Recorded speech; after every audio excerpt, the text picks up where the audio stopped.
Welcome, here I've got iPad mini 2021 and I'm gonna show you how to turn on and off the camera grid lines at this device.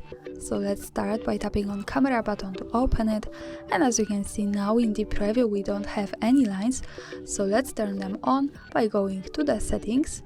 Here we have to slide a little bit down and find the camera, and now in the composition category at the first position we have the grid, so by using the button from the right we can easily turn on and turn off our camera grid lines as we need.